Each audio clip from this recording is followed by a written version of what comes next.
ನಮ್ಮ ಭಾರತ ಕರಾಟೆಯಲ್ಲಿ ಮುಂದೆ ಇರುವಂತಹ ದೇಶನ ಏನು?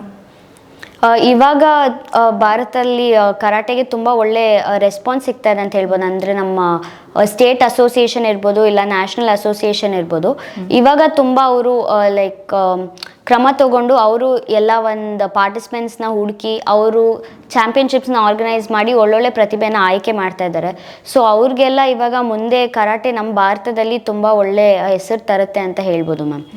ನಾನು ಇನ್ನೊಂದು ಪ್ರಶ್ನೆ ಬರ್ತೆ ಕೇಳಲಿಕ್ಕೆ, ನಿಮ್ಮನ್ನು ಬೇರೆ ದೇಶಕ್ಕೆ ಆಯ್ಕೆ ಮಾಡ್ತಾರಲ್ವಾ, ಆ ಒಂದು ನಮ್ಮ ರಾಜ್ಯದಿಂದ ನಮ್ಮ ದೇಶದಿಂದ ಹೇಗೆ ಆಯ್ಕೆ ಮಾಡ್ತಾರೆ, ಆ ಪ್ರೋಸೆಸ್ ಹೇಗಿರುತ್ತೆ?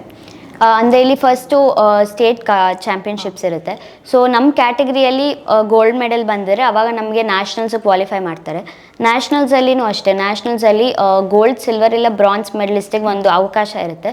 ಸೊ ನಾವು ಸ್ಟೇಟ್ ಚಾಂಪಿಯನ್ಶಿಪ್ಪಲ್ಲಿ ಗೆದ್ದು ನ್ಯಾಷನಲ್ಸಲ್ಲಿ ಗೆದ್ರೇ ಇಂಡಿಯನ್ ಕರಾಟೆ ಟೀಮಲ್ಲಿ ಆ್ಯಡ್ ಆಗ್ತೀವಿ. ಮತ್ತು ಅಲ್ಲಿಂದ ನಾವು ಇಂಟರ್ನ್ಯಾಷನಲ್ ಚಾಂಪಿಯನ್ಶಿಪ್ಸ್ನೆಲ್ಲ ಪಾರ್ಟಿಸಿಪೇಟ್ ಮಾಡ್ಬೋದು. International book of the record, national book of the record ಅದ್ರ ಬಗ್ಗೆ ಹೇಳೋದಾದರೆ? ಅಂದರೆ ಇದು ರೀಸೆಂಟಾಗಿ ಕೋವಿಡ್ ಬಂತು, ಎಲ್ಲರಿಗೂ ಗೊತ್ತು, ಎಲ್ಲ ಮನೇಲಿದ್ದರು. ಬಟ್ ಆಗ ಏನಾದರೂ ಒಂದು ಮಾಡಬೇಕು ಅಂತ ಒಂದು ಆಸೆ ಇತ್ತು. ಸೊ ರಿಸ್ಟ್ ರೋಲ್ಸ್ ಅಂತ ಬರುತ್ತೆ, ಅಂದರೆ ಕರಾಟೆಯಲ್ಲಿ ವೆಪನ್ಸ್ ಬರುತ್ತೆ, ನನ್ಚಾಕು ಅಂತ. ಸೊ ಅದರಲ್ಲಿ maximum number of wrist rolls ಅನ್ನೋ ಒಂದು ರೆಕಾರ್ಡ್ನ ನಾನು ಕ್ರಿಯೇಟ್ ಮಾಡಿದೆ ಇಂಟರ್ನ್ಯಾಷನಲ್ ಬುಕ್ ಆಫ್ ವರ್ಲ್ಡ್ ರೆಕಾರ್ಡಲ್ಲಿ. ಹಾಗೆ most number of online certificates ಅಂತ. ಸೊ ಲೈಕ್ ಕೋವಿಡ್ ಪೀರಿಯಡಲ್ಲಿ ಆನ್ಲೈನ್ ಚಾಂಪಿಯನ್ಶಿಪ್ಸಲ್ಲೆಲ್ಲ ಪಾರ್ಟಿಸಿಪೇಟ್ ಮಾಡ್ತಾ ಇದ್ದೆ, ವರ್ಲ್ಡ್ ವೈಡ್ ಎಲ್ಲ ಕಂಟ್ರಿಲೂ ಮಾಡಿದ್ದೀನಿ ಇಲ್ಲಿವರೆಗೂ. ಸೊ ಅದನ್ನೆಲ್ಲ ಮಾಡಿ ವಿತಿನ್ 6 ಮಂತ್ಸಲ್ಲಿ like maximum number of online certificates gain ಅಂತ ಅದಿನ್ನೊಂದು ರೆಕಾರ್ಡ್ ಆಯಿತು. ಸೊ ಒಂಥರ ಕೋವಿಡಲ್ಲಿ ನಾನು ಇನ್ನೂ ನನ್ನ ಅಚೀವ್ಮೆಂಟ್ಸ್ನ ಜಾಸ್ತಿ ಮಾಡ್ಕೊಳಕ್ಕಾಯಿತು.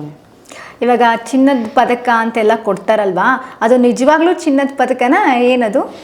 ನಿಜವಾಗ್ಲೂ ಚಿನ್ನದ ಪದಕ ಅಲ್ಲ ಮ್ಯಾಮ್, ಅಂದರೆ ಅದು ಕೋಟೆಡ್ ಇರುತ್ತೆ. ಬಟ್ ಕೆಲವು ಚಾಂಪಿಯನ್ಶಿಪ್ಸಲ್ಲಿ ಅವರು ಕೊಡ್ತಾರೆ ಲೈಕ್ 1 ಗ್ರಾಮ್ ಗೋಲ್ಡ್, ಮತ್ತು ಫಸ್ಟ್ ಪ್ಲೇಸ್ಗೆ, ಸೆಕೆಂಡ್ ಪ್ಲೇಸ್ಗೆ 10 ಗ್ರಾಮ್ ಸಿಲ್ವರ್ ಹಾಕಿ ಕೊಟ್ಟಿದ್ದಾರೆ.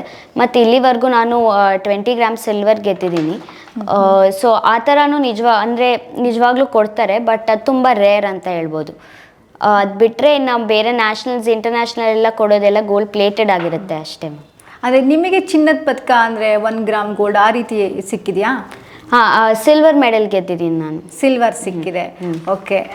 ನಮ್ಮ ಜನಕ್ಕೆ ಒಂದು ಡೌಟ್ ಇರುತ್ತೆ, ನಿಜವಾಗ್ಲೂ ಚಿನ್ನದ ಪದಕ ಕೊಡ್ತಾರೆ, ಇಷ್ಟಿಷ್ಟು ಅಗ್ಲಗ್ಲ ಕೊಟ್ಟಿರ್ತಾರೆ. ನಮ್ಮ ಫ್ರೆಂಡ್ಸ್ ಎಲ್ಲ ಹೇಳ್ತಾ ಇರ್ತಾರೆ, ನಿನ್ಗೇನು ಬಿಡು ಅಷ್ಟೊಂದು ಮೆಡಲ್ಸ್ ಇದೆಯಲ್ಲ, ಅದನ್ನ ಸೇಲ್ ಮಾಡಿದ್ರೆ ನಿಂಗೆ ಆರಾಮಾಗಿ ಆಗುತ್ತೆ ಅಂತ. ಬಟ್ ಅದೆಲ್ಲ ಫುಲ್ ಗೋಲ್ಡ್ ಇರೋದಿಲ್ಲ. ಮತ್ತು ಒಂದು ಮೆಡಲ್ ಅಂತ ಗೆದ್ದಾಗ ಅದು ರಿಯಲ್ ಗೋಲ್ಡ್ ಆಗಿದ್ರು ಅದನ್ನ ಸೇಲ್ ಮಾಡೋಕ್ಕೆ ಆಗೋದಿಲ್ಲ.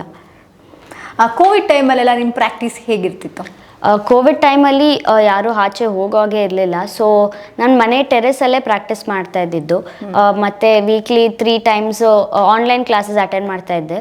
ಸೊ ಅದಾಗಿ ಮತ್ತು ನಾನೇ ಸೆಲ್ಫ್ ಪ್ರಾಕ್ಟೀಸ್ ಮಾಡಿಕೊಂಡು ಹಿಂಗೆ ಆನ್ಲೈನ್ ಚಾಂಪಿಯನ್ಶಿಪ್ಸಲ್ಲೆಲ್ಲ ಪಾರ್ಟಿಸಿಪೇಟ್ ಮಾಡ್ತಾ ಇದ್ದೆ. ಮತ್ತು ಹಾಗೆ ಪಾರ್ಟಿಸಿಪೇಟ್ ಮಾಡಿ ಆನ್ಲೈನಲ್ಲಿ ತುಂಬ ಲೈಕ್ ನನ್ನ ನೆಟ್ವರ್ಕ್ ತುಂಬ ಬೆಳೀತು ಅಂತ ಹೇಳ್ಬೋದು. ಯುಕ್ರೇನಿಂದ, ರಷ್ಯಾಯಿಂದ, ಆಫ್ರಿಕಾ, ಯುರೋಪ್ ಎಲ್ಲ ಕಡೆನೂ ನನಗೆ ಆನ್ಲೈನ್ ಫ್ರೆಂಡ್ಸ್ ಇದ್ದಾರೆ ಈಗ.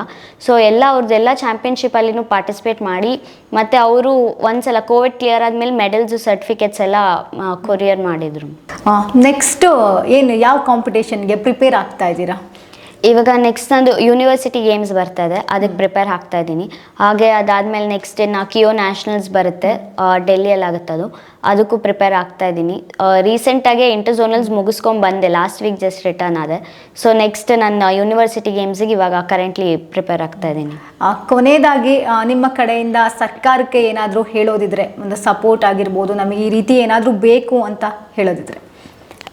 ನಮ್ಮ ಸರ್ಕಾರಕ್ಕೆ ಏನು ಹೇಳೋಕ್ಕೆ ಇಷ್ಟಪಡ್ತೀನಿ ಅಂದರೆ, ಇಲ್ಲಿ ತುಂಬ ಕ್ರೀಡೆಗಳಿದೆ ಮತ್ತು ಅದನ್ನು ಆಯ್ಕೆ ಮಾಡ್ಕೊಂಡಿರೋ ಮಕ್ಕಳು ತುಂಬ ಜನ ಇದ್ದಾರೆ. ಬಟ್ ಅವ್ರಿಗೆ ಸಿಗಬೇಕಾಗಿರೋ ಸಪೋರ್ಟ್ ಸಿಗ್ತಾ ಇಲ್ಲ. ಹಾಗಾಗಿ ಯಾವುದೇ ಕ್ರೀಡೆ ಇರಲಿ ಅದನ್ನೆಲ್ಲ ಸಮಾನತೆಯಿಂದ ಸಪೋರ್ಟ್ ಮಾಡಿ ಅವ್ರಿಗೂ ಒಂದು ಪ್ರತಿನಿಧಿಸಲು ಒಂದು ಕಾರ್ಯಕ್ರಮ ತರಬೇಕು ಅಂತ ಹೇಳೋಕ್ಕೆ ಇಷ್ಟಪಡ್ತೀನಿ. Okay, thank you so much Chaitrashree ಅವರೇ. Thank you. ನೋಡಿದ್ರಲ್ಲ ವೀಕ್ಷಕರೇ, ಇದಾಗಿತ್ತು ಈ ಸಂಚೆ ನ್ಯೂಸ್ನ ಒಂದು ಕ್ರೀಡಾ ವಿಶೇಷ. ನೋಡ್ತಾ ಇರಿ ಈ ಸಂಚೆ ನ್ಯೂಸ್. ಸರ್, ಮನೆ ತುಂಬಾ ಅವಾರ್ಡ್ಗಳೇ ಇದೆ, ಮಗಳ ಸಾಧನೆ ನೋಡಿದ್ರೆ ಏನು ಅನಿಸುತ್ತೆ? ಭಾರಿ ಖುಷಿ ಆಗುತ್ತೆ ಮೇಡಮ್, ಇಷ್ಟೆಲ್ಲ ಮಾಡಿದ್ದಾಳೆ ಅಂತ. ಇನ್ನು ಮುಂದಕ್ಕೆ ಇನ್ನೂ ಇದೇ ಥರ ತೆಗಿಲಿ ಅಂತ ಆಸೆ ಮಾಡ್ತೀನಿ. ಅಂದ್ರೆ ಇವಾಗ ಹೆಣ್ಮಕ್ಳು ಅಂತಂದ್ರೆ ಅಷ್ಟಾಗಿ ಕರಾಟೆಗೆ ಪೇರೆಂಟ್ಸ್ಗಳು ಸೇರ್ಸೋದಿಲ್ಲ, ಡ್ಯಾನ್ಸು ಮ್ಯೂಸಿಕ್ ಈ ರೀತಿ ಹೆಚ್ಚಾಗಿ ಪ್ರೋತ್ಸಾಹ ಕೊಡ್ತಾರೆ. ನಿಮ್ಮ ಮಗಳಿಗೆ ನೀವು ಕರಾಟೆಗೆ ಸೇರಿಸಿರೋದು ಸಮಾಜಕ್ಕೊಂದು ಸಂದೇಶ ಕೂಡ ಕೊಡ್ತಾ ಇದೆ, ಅದ್ರ ಬಗ್ಗೆ ಹೇಳೋದಾದ್ರೆ. ಹಾಂ ಮೇಡಮ್, ಅವಳು ಹುಟ್ಟಿದಾಗ ಇದೇ ಥರ ನಡೀತಾ ಇತ್ತು, ಸುಮಾರು ನಡೀತಾ ಇತ್ತು. ಅದಾಗಿ ಅವಳನ್ನ ಇದಕ್ಕೆ ಹಾಕಬೇಕು ಅಂತಲೇ ಹಾಕಿದೆ.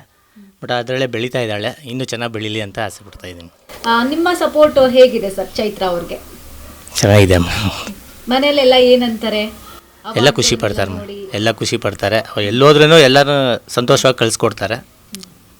ಅಂದ್ರೆ ಮುಂಚೆ ಎಲ್ಲ ನಿಮ್ಮ ಮಗಳು ಚೈತ್ರ ಅಂತ ಹೇಳ್ತಿದ್ರು, ಇವಾಗ ಚೈತ್ರಶ್ರೀ ಅವರ ಅಪ್ಪ ಅಂತ. ಹೌದು ಹೌದು ಹೌದು, ಅದು ನನಗೆ ತುಂಬ ಹೆಮ್ಮೆ ಆಗುತ್ತೆ ಮೇಡಮ್. ಅದು ನನ್ನ ಹೆಸರಿನ ಅವಳ ಹೆಸರಿಂದ ನನ್ನ ಬರ್ತಾ ಇರೋದು ನನಗೆ ತುಂಬ ಹೆಮ್ಮೆ ಆಗುತ್ತೆ. ಅದು ಈಗ ಎಲ್ಲರೂ ಅದೇ ಥರನೇ ಕರೆಯೋದು, ಚೈತವರಪ್ಪ ಅಂತಲೇ ಕರೀತಾರೆ. ಅದು ನನಗೆ ತುಂಬ ಖುಷಿ ಆಗುತ್ತೆ. ಅದು ಕಾಂಪಿಟೇಷನ್ಗಳಿಗೆಲ್ಲ ಹೋದಾಗ ಮಿಸ್ ಮಾಡ್ಕೋತೀರಾ ಚೈತ್ರ ಅವ್ರನ್ನ? ನಾನು ಇಲ್ಲಿವರೆಗೂ ಅವಳು ಒಬ್ಬಳನ್ನ ಕಳಿಸಿದ್ದಿಲ್ಲ, ಜೊತೆಯಲ್ಲಿ ನಾನು ಇದ್ದೇ ಇರ್ತೀನಿ. ಹಂಗಾಗಿ ಅಷ್ಟಿದಿಲ್ಲ, ನಾನೇ ಹೋಗ್ಬಿಡ್ತಾ ಇರ್ತೀನಿ ಜೊತೆಯಲ್ಲಿ. ನಿಮಗೆ ಸರ್ಕಾರದ ಸಪೋರ್ಟ್ ಹೇಗೆ ಬೇಕಾದ್ರೆ ಚೈತ್ರಶ್ರೀ ಅವರು ಸರ್ಕಾರದಿಂದ ಅಷ್ಟಾಗಿ ಸಪೋರ್ಟ್ ಸಿಗ್ತಿಲ್ಲ ಅಂತ ಹೇಳಿದ್ರು, ಯಾವ ರೀತಿ ಸಪೋರ್ಟ್ ಬೇಕು? ಫೈನಾನ್ಷಿಯಲಿ ಯಾವ ರೀತಿ ಏನು ಸಪೋರ್ಟ್ ಮಾಡ್ತಿಲ್ಲ ಮೇಡಮ್, ಇಲ್ಲಿವರೆಗೂ ಯಾವುದೂ ಬಂದಿಲ್ಲ. ಅವ್ರು ಮುಂದಕ್ಕೆ ಇನ್ನೂ ಹೋಗ್ಬೇಕಿದೆ, ಅದಕ್ಕೆ ಯಾವ ರೀತಿಯೂ ನಮ್ಗೆ ಈ ಕಡೆ ಗೌರ್ಮೆಂಟ್ ಕಡೆಯಿಂದ ಯಾವುದೂ ಸಪೋರ್ಟ್ ಸಿಗ್ತಿಲ್ಲ. ಅಂದ್ರೆ ಚೈತ್ರಶ್ರೀ ಅವರು ಅವಾಗಲೇ ಒಂದು ವಿಚಾರವನ್ನ ಹೇಳಿದ್ರು, ಕಾಮನ್ವೆಲ್ತ್ಗೆ ರೀಸೆಂಟ್ ಆಗಿ ಒಂದು ಬಂದಿತ್ತು, ಹೋಗಲಿಲ್ಲ, ಫೈನಾನ್ಷಿಯಲ್ ಪ್ರಾಬ್ಲಮ್. ಎಷ್ಟು ದುಡ್ಡು ಅವಶ್ಯಕತೆ ಇತ್ತು? ಅದು ಒಂದು 3.5 to 4ವರೆಗೂ ಬರ್ತಾಯಿತ್ತು. ಅದು ಅಷ್ಟು ಸಡನ್ನಾಗಿ ನಮ್ಮ ಕೈಯಲ್ಲಿ ಸೆಟ್ ಮಾಡೋಕ್ಕಾಗಿಲ್ಲ. ಹಂಗಾಗಿ ಅವಳನ್ನ ಈ ಸರಿ ಕಳ್ಸೋಕ್ಕಾಗಿಲ್ಲ ನಮ್ಮ ಕೈಯಲ್ಲಿ. ಅಂದ್ರೆ ಅದರಲ್ಲಿ ಚೈತ್ರಶ್ರೀ ಅವರು ಖಂಡಿತವಾಗ್ಲೂ ಗೆಲ್ತಾ ಇದ್ರು, ಬಟ್ ಆಗ್ಲಿಲ್ಲ. ಇವಾಗ ಒಂದು ದೇಶಕ್ಕೆ, ನಮ್ಮ ದೇಶ ಹೊರತುಪಡಿಸಿ ಬೇರೆ ದೇಶಕ್ಕೆ ಹೋಗೋದ್ರೆ ಎಷ್ಟು ಖರ್ಚಾಗುತ್ತೆ? ಮಿನಿಮಮ್ ಒಂದು 1.5 ಇಂಚು 2ವರೆಗೂ ಬರುತ್ತೆ. 1.5 ಲಕ್ಷ 2 ಲಕ್ಷವರೆಗೂ ಬರುತ್ತೆ. ಸರ್, ಇಲ್ಲಿವರೆಗೂ ಚೈತ್ರಶ್ರೀ ಅವರು ಸಾಕಷ್ಟು ದೇಶಕ್ಕೆ ಹೋಗಿ ಬಂದಿದ್ದಾರೆ. ಎಷ್ಟು ಖರ್ಚಾಗಿರಬಹುದು? ಸುಮಾರು ಆಗಿದೆ ಮೇಡಮ್, ನಿಮಗೆ ಕಷ್ಟ ಆಗಿದ್ದು ಆ ರೀತಿ ಏನಾಗಿದೆ? ಅದೇ ಫ್ಯಾಮಿಲಿಯಲ್ಲಿ ಸ್ವಲ್ಪ ಸಪೋರ್ಟ್ ಮಾಡ್ತಾ ಇದ್ದಾರೆ, ಮತ್ತೆ ಫ್ರೆಂಡ್ಸ್ ಕಡೆಯಿಂದ ಸಪೋರ್ಟ್ ಬರುತ್ತೆ. ಹಂಗಾಗಿ ಕಂಟಿನ್ಯೂ ಮಾಡಿಸ್ತಾ ಇದ್ದೀನಿ ಮೇಡಮ್. ಹಂಗೆ ಮಾಡಿಸ್ತಾ ಇದ್ದೀರಾ. ಇನ್ನು ಯಾವ ರೀತಿಯಲ್ಲಿ ಚೈತ್ರಶ್ರೀ ಅವ್ರನ್ನ ನೀವು ನೋಡ್ಬೇಕು ಅಂತ ಆಸೆ? ಒಲಿಂಪಿಕ್ಸ್ ನಲ್ಲಾಗಿರ್ಬೋದು, ಏಷ್ಯನ್ ಗೇಮ್ಸ್ ಅಲ್ಲೆಲ್ಲ ನೋಡ್ಬೇಕು ಅಂತ ಆಸೆ ಇದೆ. ಬಟ್ ಮೈನ್ ಪ್ರಾಬ್ಲಮ್ ಬರೋದು ಅಲ್ಲೇ ಮೇಡಮ್, ಫೈನಾನ್ಷಿಯಲ್ ಪ್ರಾಬ್ಲಮ್. ಹೋಗ್ಬೇಕಾದ್ರೆ ಸಾಕಷ್ಟು ಹಣ ಖರ್ಚಾಗುತ್ತೆ. ಸರ್ಕಾರ ಏನಾದ್ರೂ ಸಪೋರ್ಟ್ ಮಾಡಿದ್ರೆ ಈಸಿ ಆಗುತ್ತೆ ನಿಮಗೂ ಕೂಡ. ಹೌದು. ನಿಮ್ಮಿಂದ ಒಂದು ಮನವಿ ಏನಾದ್ರೂ ಸರ್ಕಾರಕ್ಕೆ? ನಾನು ಕೇಳ್ಕೊಳ್ಳೋದು ಒಂದೇ ಮೇಡಮ್, ಚೈತ್ರಾಗೆ ಅಂತಲ್ಲ, ಚೈತ್ರ ಹತ್ರ ಎಷ್ಟೋ ಮಕ್ಕಳು ಬರ್ತಾ ಇದ್ದಾರೆ, ಅವ್ರು ಗೌರ್ಮೆಂಟ್ ಕಡೆಯಿಂದ ಒಂದು ಹೆಲ್ಪ್ ಆಗಲಿ ಅಂತ ಅಷ್ಟೇ. ಯಾಕಂದರೆ ಈಗ ಇರೋದ್ರಲ್ಲಿ ನೋಡಿದ್ರೆ ನಮ್ಮ ಕರ್ನಾಟಕದಲ್ಲಿ ಯಾವ ಮಕ್ಕಳಿಗೆ ಏನು ಮಾಡ್ತಾ ಇಲ್ಲ. ನನ್ನ ಮಗಳೇ ಅಂತಲ್ಲ, ಸುಮಾರು ಮಕ್ಕಳಿದ್ದಾರೆ. ಎಲ್ಲರಿಗೂ ಒಂದು ಅವ್ರ ಕಡೆಯಿಂದ ಒಂದು ಸಿಕ್ಕಲಿ ಅಂತ ಕೇಳ್ಕೊತೀನಿ. ಈಗ ಸಾಕಷ್ಟು ಜನರು ಚೈತ್ರ ಅವ್ರಿಗೆ ನಿಮ್ಮ ಕಡೆಯಿಂದ, ಫ್ಯಾಮಿಲಿ ಕಡೆಯಿಂದ ಸಪೋರ್ಟ್ ಇದೆ, ಹೋಗಿ ಬರ್ತಿದ್ದಾರೆ. ಆ ಸಪೋರ್ಟ್ ಇಲ್ದಲೇ ಇರುವಂತಹ ಮಕ್ಕಳು ಮನೆಯಲ್ಲೇ ಇರುವಂತಹ ಸಿಚುಯೇಷನ್ ಬರುತ್ತೆ, ಅಂತವ್ರಿಗೆ ಸಪೋರ್ಟ್ ಹೌದು, ಅಂತ ಅವ್ರಿಗೆ ಮಾಡಬೇಕು. ಹೌದು.